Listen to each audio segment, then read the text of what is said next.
The closing arguments have been underway since early this morning. The Derek Chauvin trial and the murder of George Floyd.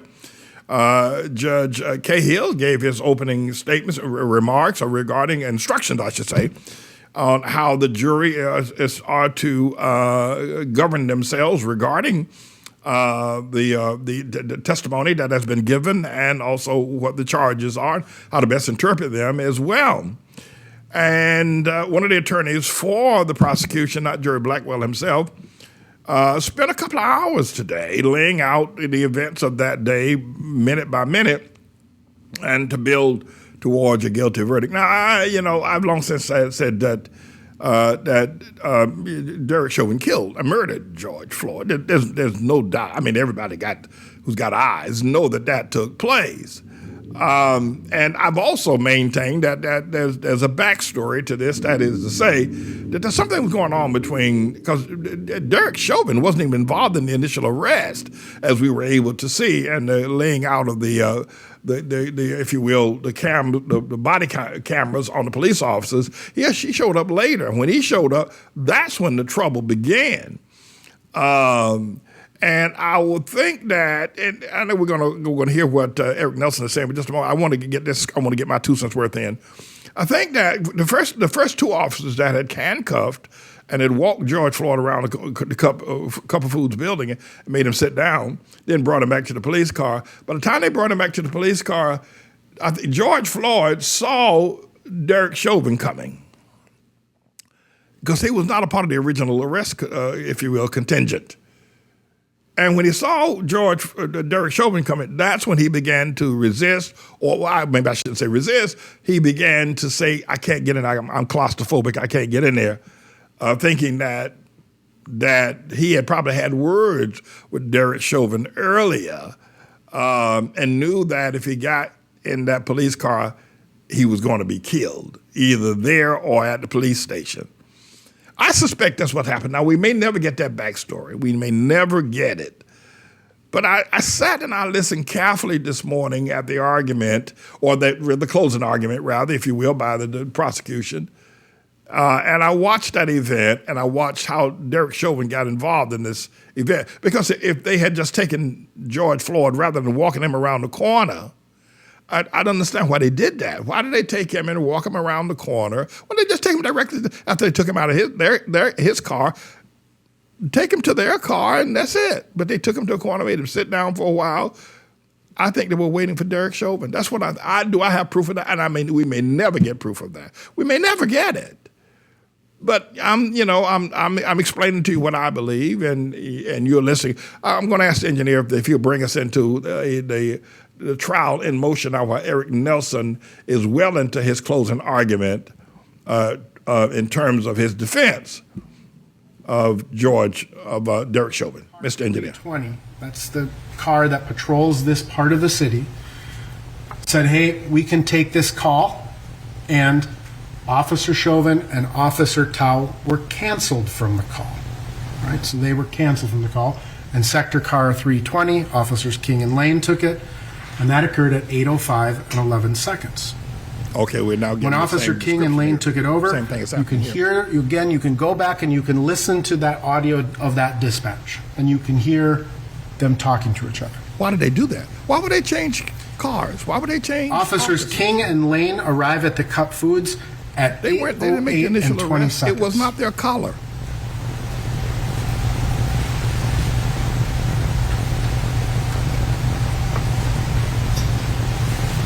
Now, they didn't make the initial arrest. Why are they changing officers? The two officers made the original arrest, got relieved, and now these two officers are going to take George Floyd and walk him around the side of the building. Why? Police officers are responding. They're on scene at 8:08.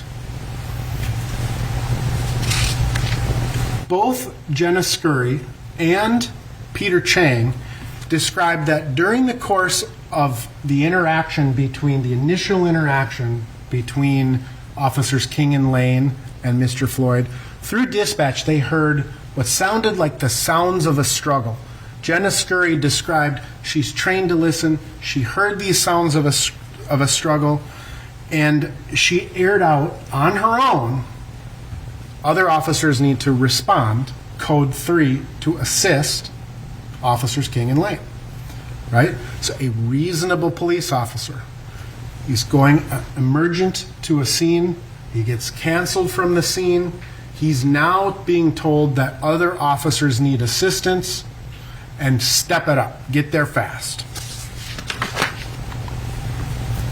So you can see, again, based on the records, that at 8:10:08, 20:10:08, backed up 320 with 330, right? So now 330 is Officer Chauvin and Tao. They're backing up Officer King and Lane. And you can see Peter Chang respond at 8:10 and 21 seconds. You hear 320 taking one out. So that means they're removing someone from the vehicle at 8:11:02. The scene is ultimately C4, code 4, all clear at 20:12:21. So literally this demonstrates to you a couple of things. How quickly a situation can change from second to second, minute to minute. They went from get there fast, back off. Get there faster because someone needs help. Yeah, but there's no reason to get there fast. And the other thing is that the situation scene is only dynamic changed and it's when fluid. Derek Chauvin showed They're up. provided with information That's when the that stuff an got out officer of hand. needs assistance. I'm telling you that Chauvin They testified about and the sound of Floyd a were struggle, dating the same woman. right? I'm telling you. And if you recall, that's when the Sergeant problem started. Steiger That's when the mess specifically said, started. When all of Chauvin this showed up. The information first two would officers be had him. known There's to no a problem. reasonable police officer. And it goes into and factors into the reasonableness of the use of force. Ultimately, Officer Chauvin and Officer Tao arrive at Cup Foods. Now, Chauvin and Tao are they didn't make the initial arrest. They're coming in later. Pause this for 1 second. Who needs here. them? Sorry. When we look at Officer, I just have to, And to you give know, you a little let piece of me information. say that When we I'm look at simply Officer giving. Chang's I'm trying to give you the video, backstory. Officer Chang What are the arrives jurors going to do? They're going to See, do. time But I'm is trying to give you the backstory of 1:16:33. it's something that perhaps the people who are not aware of this kind of a street life may not be keen on. That the trouble didn't start with George Floyd in terms of his resistance, if that's what he did, until this guy Chauvin showed up, who came up minutes later. Chauvin wasn't the original arrest guy. He wasn't the man. Police don't like to make their collar. They're like, this is my collar. I want the credit for it. I want to get the star for it. And why would they turn it over to Chauvin and this other guy? Unless they knew or Chauvin heard that they had Floyd. And Chauvin had been looking for Floyd for some time because of, because I think of a relationship with a woman. But, all right, Mr. Engineer, bring it up again.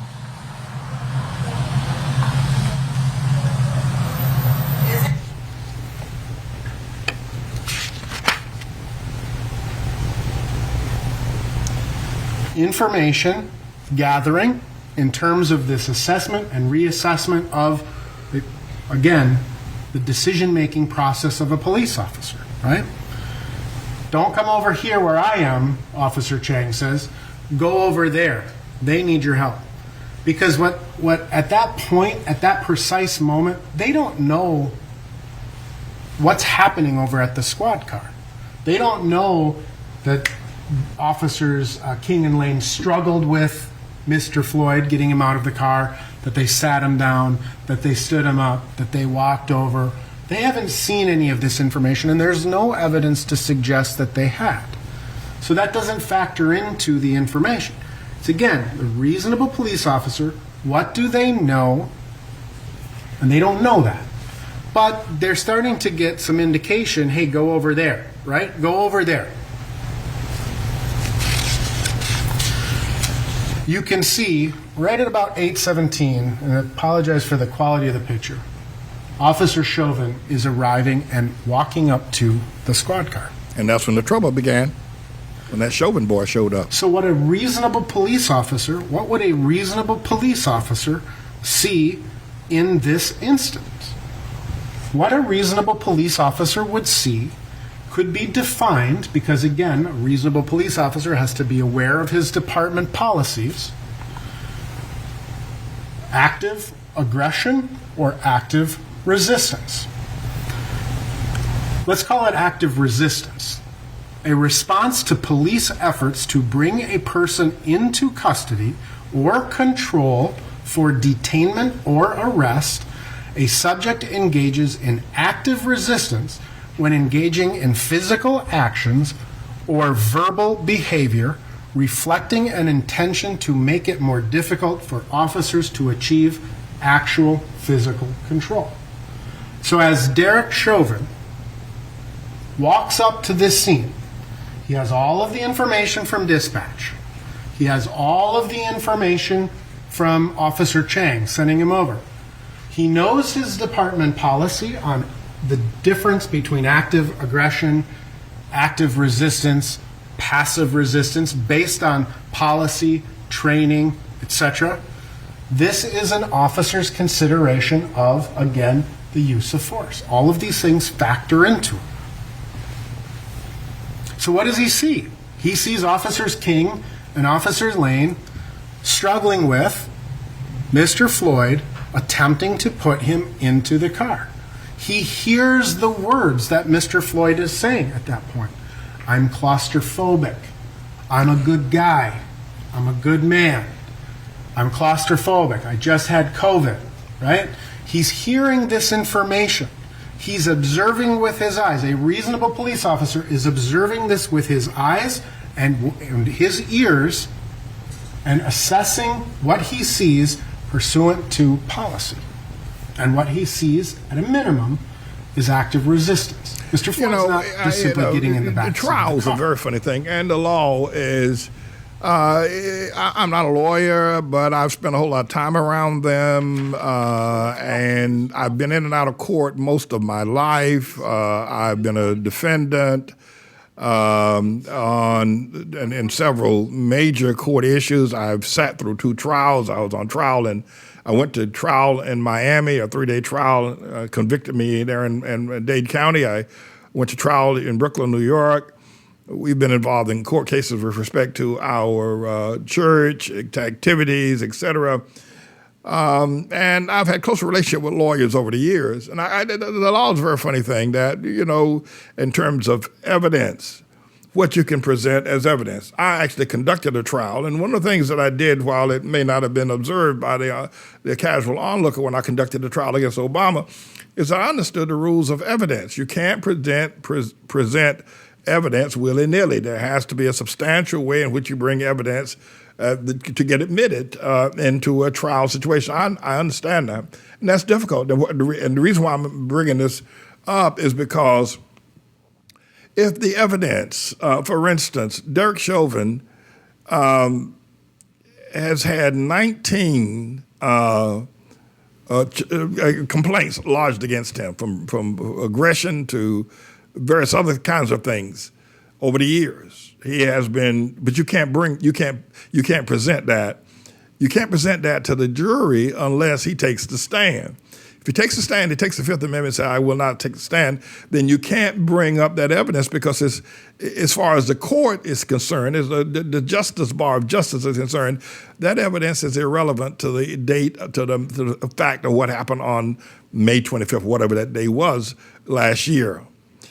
But if you could bring up some evidence about him that he's had this kind of a problem previously, that he has been aggressive and he has been reprimanded for being aggressive, then it might make it easier for a jury to. But this is like, and that's the way the court works, and it should work that way. It should work that way. You shouldn't be able to bring up irrelevant evidence. For instance, a person could be an ex-convict.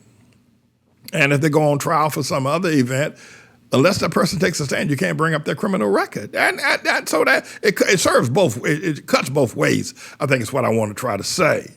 However, this is a very contentious trial. It could be more explosive than Rodney King or, if you will, O.J. Simpson.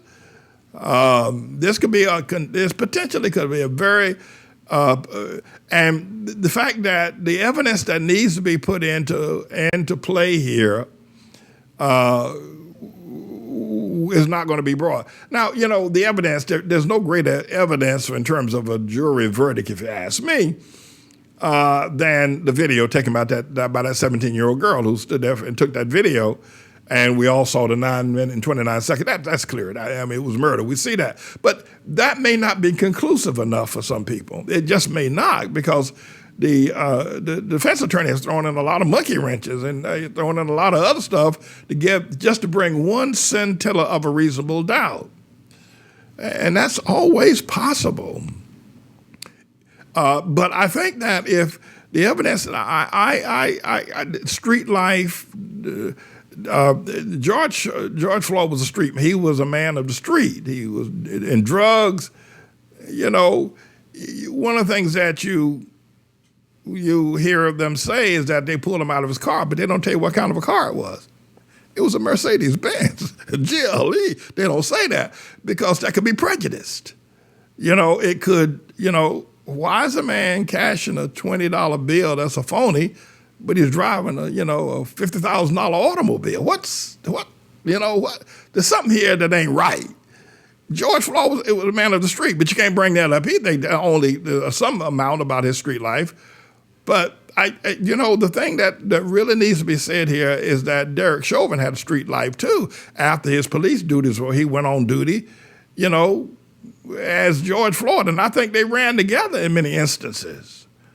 But you can't bring that in. You can't introduce that as evidence. The rules of evidence states that you can't bring that kind of stuff. You can't even tell unless you know the type of automobile he was in. I don't think you've ever heard anybody say, maybe they've said it, but I think for the most part they've kept that out because it would tend to prejudice. It would tend to skew evidence against Floyd that somehow or another he's not as innocent as he looks, if he's driving a Benz. Those kinds of things. One thing may not necessarily have anything to do with the other. The other thing is that the person that was in the front seat of that car with George Floyd was an accomplice. We don't know who. We heard the name, but that person that declared they're not going to testify. We can't make him testify. We can't make him tell what he knew, what he heard, what he saw. We have this guy, McMillan guy, this Charles McMillan guy. We have the guy from the Taekwondo guy. But where's the guy that was actually running? He and George Floyd were hanging paper that day. He won't testify. He will not testify. They didn't come to the aid of George Floyd by coming and saying, this is what I saw. He hasn't been arrested either, too, by the way. So courts are a very funny thing. They're very, the rules of law, and I'm not against it. I'm not saying they should be changed. I'm not here to say that. I'm not a lawyer. But I can tell you there's a lot that we're not learning about, that we don't know about this trial. And I don't know if we really need to know. I think all we need is that video. That's all you need, quite frankly. It is that video. But for some people, that might not be enough. For one person, that might not be enough. I think for the whole world, except for one other person in the world, all you need is that video. And you can see what Chauvin was doing. What I'm bringing this up as a backstory, we need to know the reason why. Why was he doing it? Why didn't he get up off the man's neck? Why did the trouble start when Chauvin showed up? Chauvin wasn't the original arresting officer. He wasn't on the scene. He came in, Johnny come lately. That's when the trouble began. And why did he take over? What? We need to know the backstory. And somebody out there in Minneapolis know that story. And they should leak it to the press. Now, here I go. I will ask, I don't know how long the jury is going to be out, but here's what I want to do. I'm algorithmed by the four powers that be. But if there's anybody that knows this backstory and can document it and can call me, you may have already called the New York Times and told them and they wouldn't take it. A girlfriend of George Floyd or Derek Chauvin, or one police officer may have called the Washington Post or may have called CNN, and they won't take it. They won't take it because they don't want to be a part of seeing Derek Chauvin either convicted or acquitted. So they won't take it. And there had been a whole lot of folk trying to get the backstory out to the media, but they have their ethics, or whatever they are, and they won't take it. But I'll say this, if you have it, and it can be validated, I'll take it. And where it will go with my publicizing it, we don't know. But I'll take it if there's anybody out there that knows what really happened today. I mean, okay, let's be clear about what we're going to be clear about. We saw the video. The man was murdered, all right? Let's be clear. George Floyd was murdered, all right? Let's be clear about that. But no, there's a backstory that built that. You know, my mama used to say, there's always two sides to every story. And the first side of the story can be very compelling. You can think, oh, this is just guilt beyond reason. This is just it. This is the slam, until you hear the other side. Because there's always two sides. And you hear the other side. So I don't know if there's anybody out there, anybody out there that knows the real deal. Maybe police officers, maybe, you know. Maybe that's why the police chief and all the other police officers broke the blue wall by testifying against George Chauvin, because they can't tell what was going on between Chauvin and Floyd, but they could put their 2 cents worth in to try to get him convicted. Anyway, Mr. Engineer, can we go back to if there's more defense argument by Eric Nelson for George Floyd? We'll listen to a little bit more. Thank y'all for tuning in to the Mann Report. What's going on? Let's take him out. Please, man. Come on out. Look at you. Thank you. Yeah, just on the ground. I appreciate it. A reasonable police officer understands the intensity of the struggle. You can see at points when Mr. Floyd's legs kick back, it actually almost knocks Officer Lane over. Right? It knocks off the body-worn camera and the badge of Officer Chauvin in this struggle. A reasonable police officer would understand this situation, that Mr. Floyd was able to overcome the efforts of 3 police officers while handcuffed with his legs and his body strength. A reasonable police officer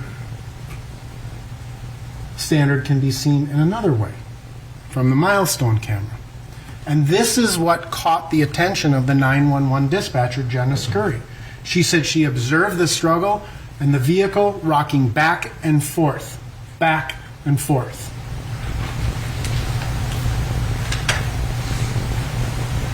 Watch the vehicle.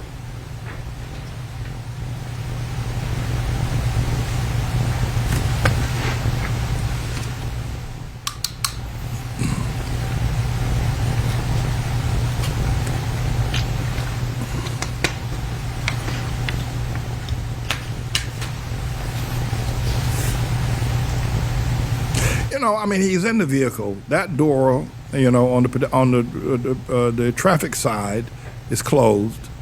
Close the door on the pedestrian side and drive him to the precinct. Why did they take him out? You know,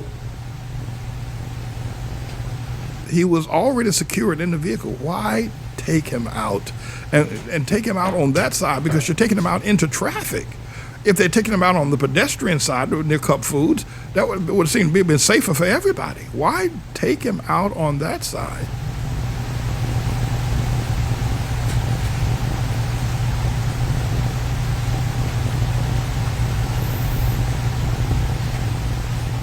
You know, all those police officers are going to be tried. Derek Chauvin is catcher number 1. I'm trying to see if I see the vehicle rocking. I thought I saw it move forward just a moment.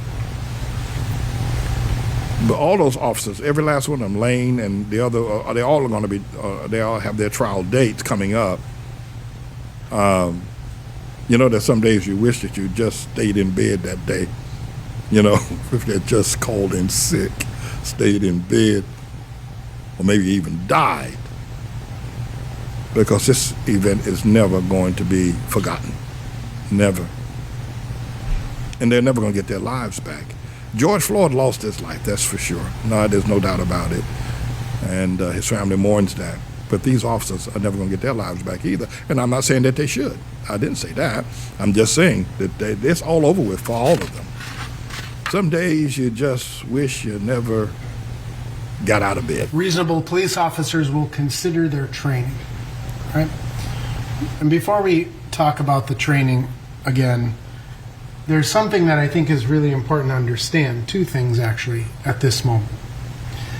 Not a single use of force expert that testified, not a single police officer who testified said that anything up until this point was unlawful or unreasonable. It was reasonable for these officers to put them into Mr. Floyd into the squad car. It was reasonable. The efforts that they took to overcome his resistance were reasonable. Every single expert agrees that to this point, nothing is contrary to policy, training, defensive tactics, crisis intervention, all reasonable. It's at the point that Mr. Floyd is brought to the ground that there becomes dispute about the reasonableness of the use of force and what a reasonable officer would know. It was Seth Stoughton, the law professor, who said at the point Mr. Floyd came out of the car, putting him on the ground was unreasonable. So, was it reasonable for Officer Chauvin or a reasonable police officer to put Mr. Floyd on the ground in that instance? So a reasonable police officer is going to rely on his training and information, his evidence, what he knows, all of the information he's built up to this point. You heard Lieutenant Mercil testify about how about 15 years ago the Minneapolis Police Department went to ground defense tactics, getting people on the ground to control them, control the head, control the body. Different types of moves that the police use to create and eliminate space. Escape versus control. Those are two different things.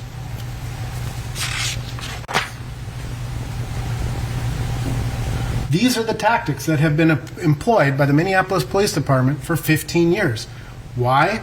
Because it's safer for the officers and it's safer for the suspects. It keeps people contained, controlled, and confined until they no longer are resisting. A reasonable police officer would also consider his department's policies, including the use of non-deadly force policy.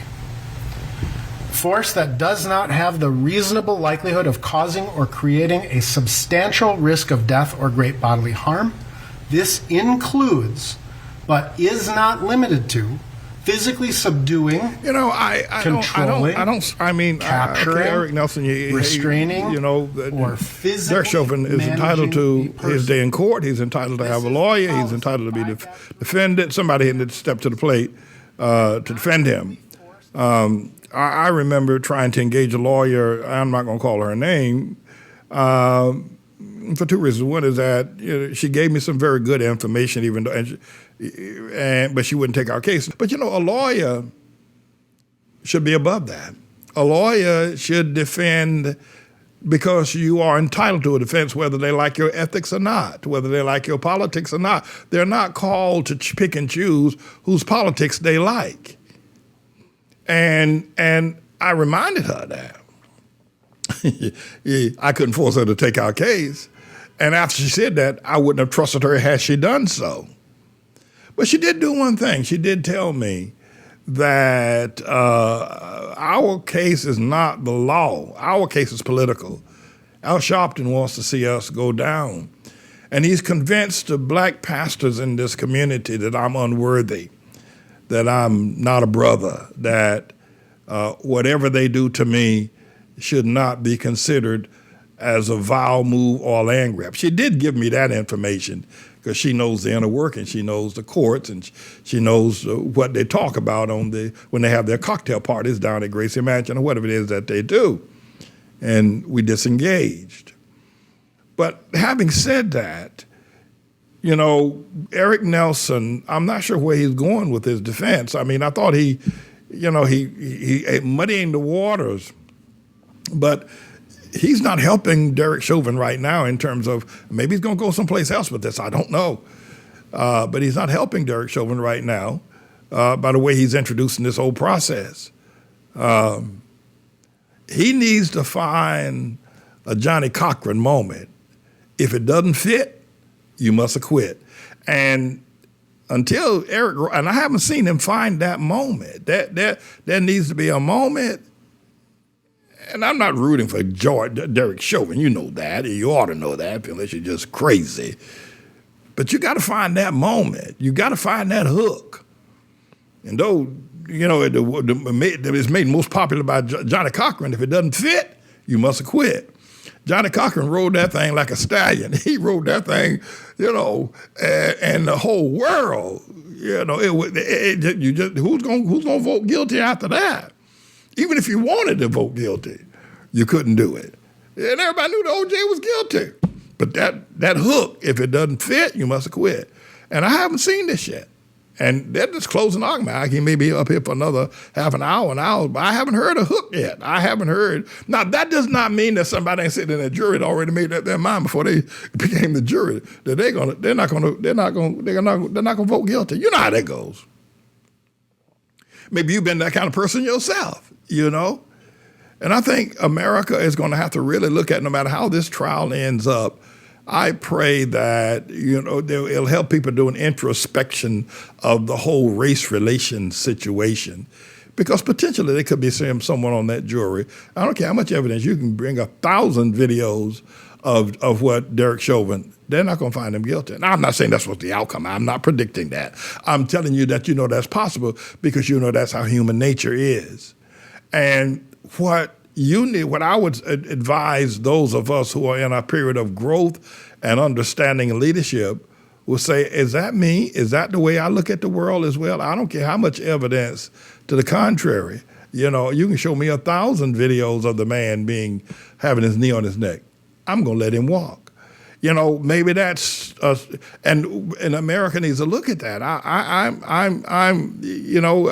I see all these mass shootings, and I see all these people trying to run away from the police, and I hear all this business about the police brutality.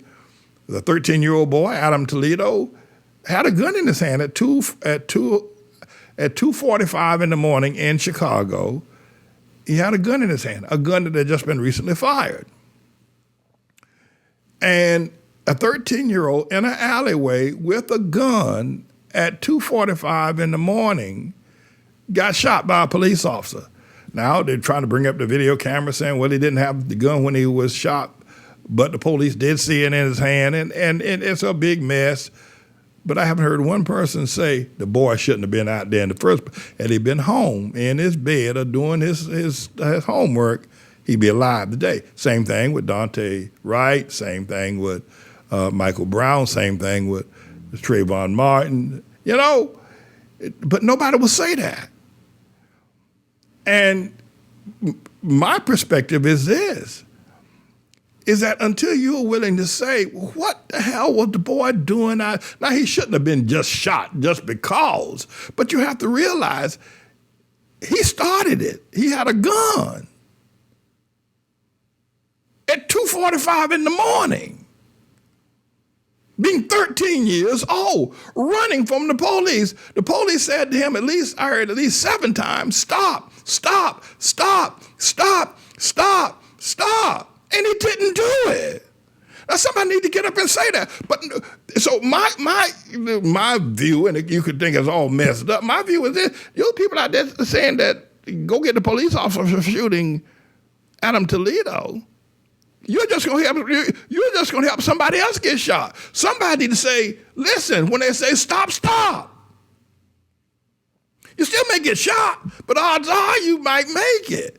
For the media to be up and down everywhere you look, Black Lives Matter, the police brutality, defund the police. Somebody need to say to the young boy, to Dante Wright, don't try to drive away, man. Don't stay, don't try to drive away. Somebody need to say to Michael Brown, don't try to reach in the police car. The Michael Brown event, he had just robbed a convenience store, a little store, some cigars. He had just robbed Michael Brown. And, you robbed a store.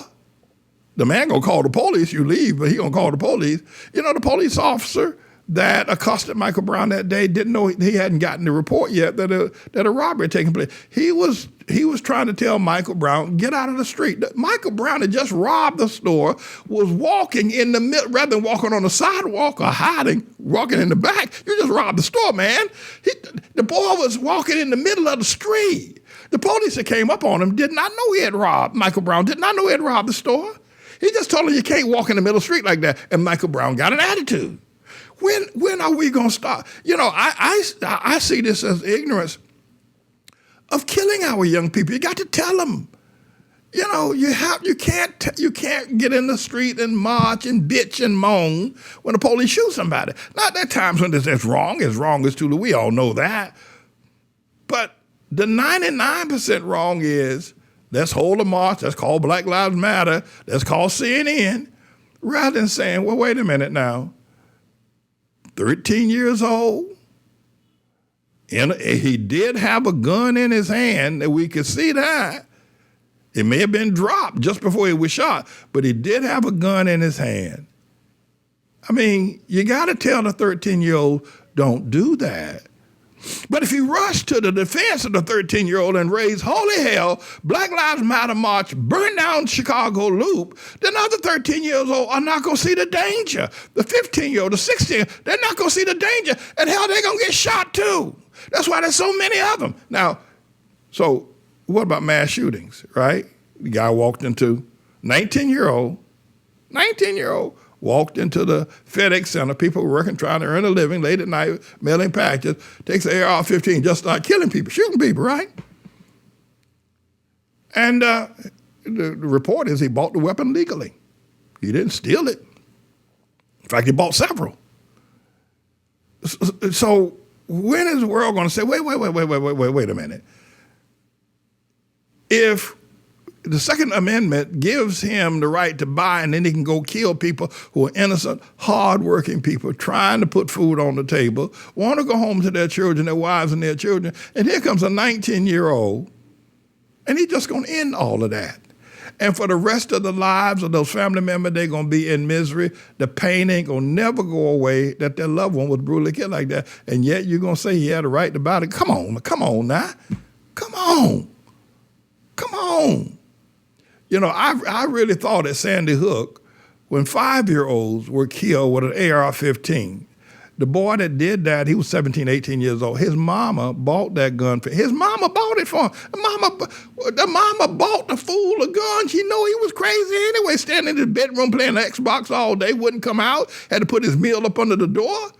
He wouldn't come out. She bought him a gun. He went to kill 5 years. I thought the world was going to say, that's it. Second Amendment or not, no, this is, the lives of these 5-year-olds are more precious than your so-called gun rights. No, and there's just been too many Parklands, there's been too many Columbine, there's just been too many Virginia Techs, there's just been too many El Pasos, there's just been too damn many. And you still jumping up talking about your Second Amendment right. We're going to have to act as species of humanity.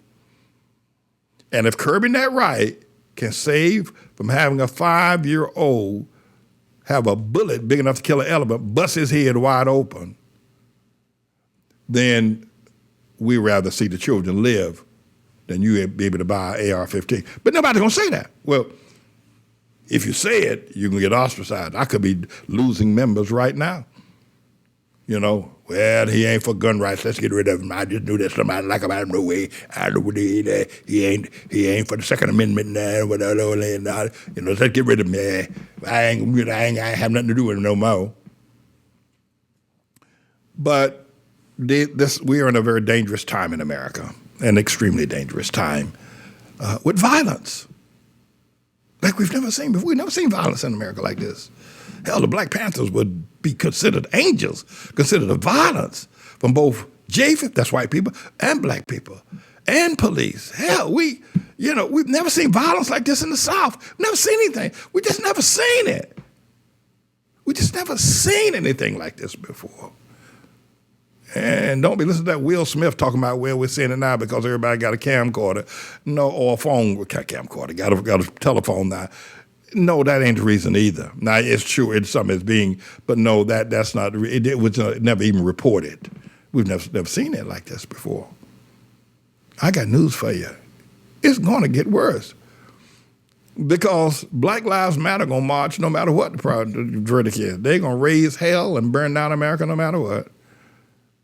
And NRA and the Second Amendment, if you will, disciples, are not going to let you budge. They're going to say everybody needs have a right to buy an AR-15. I don't know what the hell you're going to do with it, but you can't shoot. I used to shoot for a 12-gauge shotgun and a .22 rifle. When I hunted, I've hunted deer. I've hunted rabbit.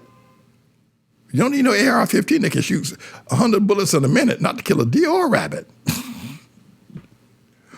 Anyway, Miss Angie, let's go back to see what's happening before our time is wound up here today. I don't see this fella. I don't know who knew what I'm not certain to predict the outcome. I don't see this guy Eric Nelson making a reasonable argument, and he probably doesn't have to. Well, a lot of people. Reasonable police officers will take into consideration their training and experience on excited delirium, and they will analyze it within the context of this case. Go on my side.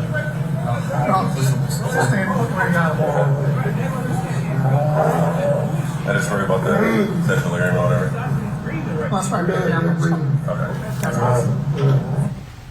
I worry about the excited or delirium or whatever. That's why we have EMS coming. It's not just leave them here. It's we have EMS coming, and this is why we have EMS coming. Reasonable police officers, throughout the course of a control technique, will continue to assess the level of resistance. And remember what Lieutenant Johnny Mercil said. Simply because a person isn't kicking at you or punching at you or biting at you, it does not mean that you can't control them physically with your body weight. You know, body language, thank you for mentioning that, Mr. Eric Nelson. His body language says to me, if I'm just reading, that he feels he's in absolute control of that jury. Not just one person. He's marching back and forth. He's going, leave it up, Messenger. He's going back beyond the scope of the screen that keeps your spittle and your air from going out into the courtroom. There's a plexiglass there, like he's standing at a bank teller or something like that. He's moving beyond that parameter. I've never seen him do that before, but see right there? See how he's moving out? That means he feels he's in absolute control. He's not constrained. He doesn't want the jury to. That's what if I'm reading his body language, I'm not a body language expert, but I do watch human behavior. And his movement says to me that he thinks he's winning this case. That's what his movement says. He is in absolute control. And he's no longer constrained by the parameters of the plexiglass. You know, he feels very powerful. He feels very good about his defense. I don't feel so much good about it. His body language says he thinks he got it going on. That's amazing. Reasonable police officers, again, are continuing to monitor. They're expecting EMS to arrive. Beyond the bounds.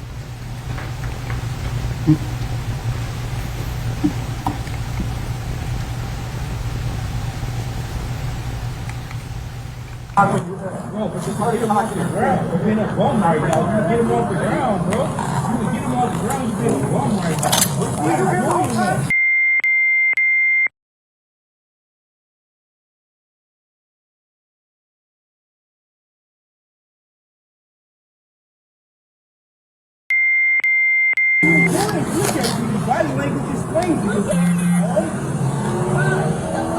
Now I don't see how this is helping him. Non-deadly force is included. It includes, but it is not limited to, physically subduing, controlling, capturing, restraining, or physically managing a person. These are the policies of the Minneapolis Police Department. Reasonable police officers, again, continue to monitor. See if he's breathing.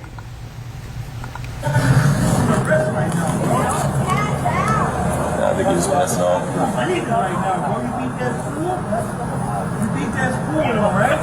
Just call that the police is available. If you could start for an assault at next door to 2313 Washington Street. Yeah, I mean, my knee might be a little scratched, but I'll survive it. I think he's passing out, but he's breathing, right? This anoxic seizure occurs.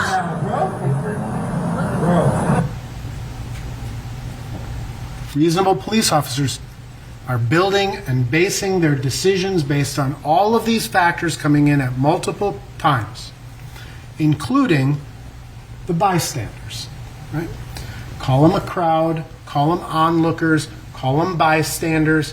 It doesn't matter what term you use for the people that gather to This watch guy what feels police very do. good. He feels that the jury is really Reasonable with him. police officers See how he's are prancing back and cognizant forth? He of doesn't- because and if- aware you know- of their surroundings. If the jury was sending him a signal And such before as I really kind of start we're talking rejecting about you, the crowd, he would spiritually respond to that limited demonic. He would feel it, I and he have would be thought a more lot constrained. He'd be during the less course of this free trial or less about the loose difference if between the majority of the perspective, spirits that were coming at him was saying to him, "We reject you. We don't Perspective want to and hear what you have to perception say." are two But he distinct feels very concepts. comfortable with them. Perspective is the angle at Could be which wrong. you see something. I could It's be your wrong. Perspective. I'm Perception just is how you observing. interpret what it is that All the you speaking I've done before people. I mean, I've done I a whole thought lot more about than he this has. a I lot can tell you during the that course right of now. this trial because this situation here in the courtroom is incredibly unique, right?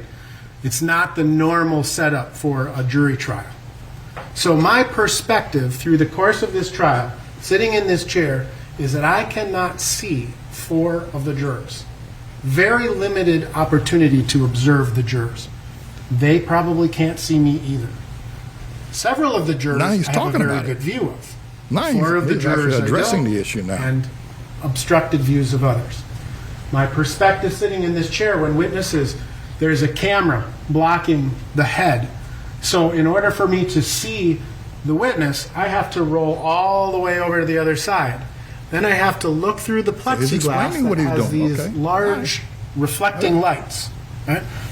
Things block your perspective.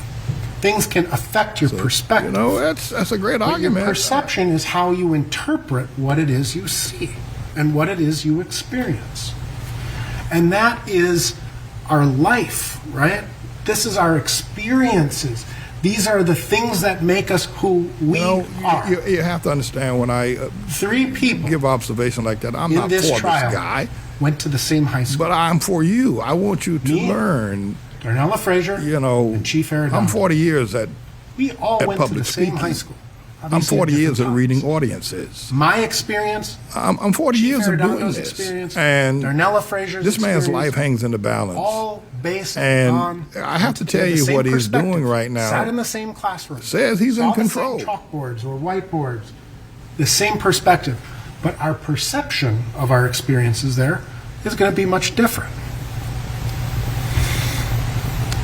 Ultimately, at the end of the case, when we're done with these arguments, the court will instruct you on how to deal with these biases and the perception issues.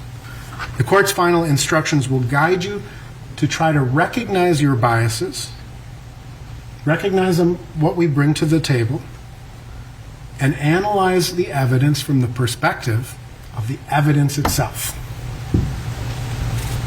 So let's look at this incident on May 25th from the perspectives and perceptions of simply just 4 of the bystanders. Right? Charles McMillan, 61 years old, 3rd grade in education, grew up in the South. He described himself as a curious guy. He likes to know what's going on in his neighborhood, so he stops and he checks things out, right? his perspective, he's the first one who's dealing with these guys. He has more information because he sees the entirety of the situation. But his perception of the event is affected by his life's experiences. At the end of the night, ultimately what he said to Officer Chauvin was, "I hope you get home safely," because that's what he says to police officers every night. Can you advise the fire department if they're still with you, they need to go to 36th Park to assist with the CJ But I feel Constable respect arrest? you here. That's one person's opinion. But no, I gotta get him. We gotta control this guy because he's a sizable guy. Yeah, and I tried to get in the car. Looks like he's probably on something. But I'm just saying, you know, but no, I got nothing bad to say about it because you respect me, I'm gonna keep respecting you. You have a good night. You go home safely, your family, they'll keep you the same. Okay. Darnella Frazier. She's a 17-year-old high school student who, upon seeing the restraint of George Floyd, her response was to pull out the cell phone and start recording, and then subsequently upload it to Facebook, right? Her perception of the event and her perspective of the event. She's looking, she didn't even know that Officers Lane and King were there because her perspective was blocked by the squad car. But her perception, her response to the situation was to record it, and that's perfectly fine. But she began her recording at 8:20 and 51 seconds. Donald Williams. He's a 33-year-old professional mixed martial artist who arrived at 8:22 and 39. He had spent the day fishing with his son, stopping for a drink when he became aware of the incident. He described his view of this based upon his perception as a mixed martial artist, right? He has a set of experiences that caused him to react in a different way. What he perceived was happening really feeling good about was that himself. Mr. Floyd was being choked with a blood choke. I think we're past this at this point. The paramedic reached in, touched the carotid artery. To have a person rendered unconscious through a choke requires the blockage of both carotid arteries. This was not a neck restraint. This was not a chokehold. He was upset. And that, again, is okay because his perception affected what he was seeing. Genevieve Hansen, right? 27-year-old female firefighter for the city of Minneapolis. She testified that when she walked into the scene, she described the crowd as upset. She said, "I walked into an upset crowd."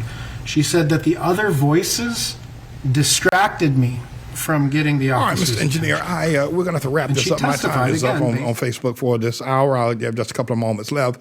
I do want to say this. Once I believe that the jury will get the trial, if you will, assignment to go to retire to the deliberation room today at some point, and how long they'll deliberate, we don't know.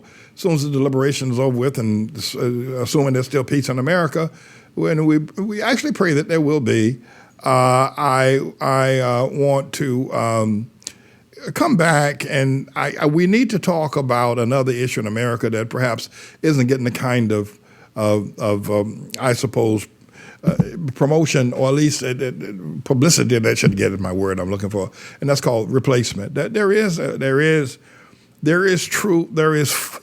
actually a plan by a larger segment of the Japheth society to replace a smaller, less influential segment of the Japheth society by the name of white folk, to replace them, to actually change the demographics of the way America works in terms of Japheth people. And it's Japheth and Hamites. If you're a liberal Japheth and Hamites who are born liberal, they don't have to discover whether they're liberal or conservative. They're just born liberal.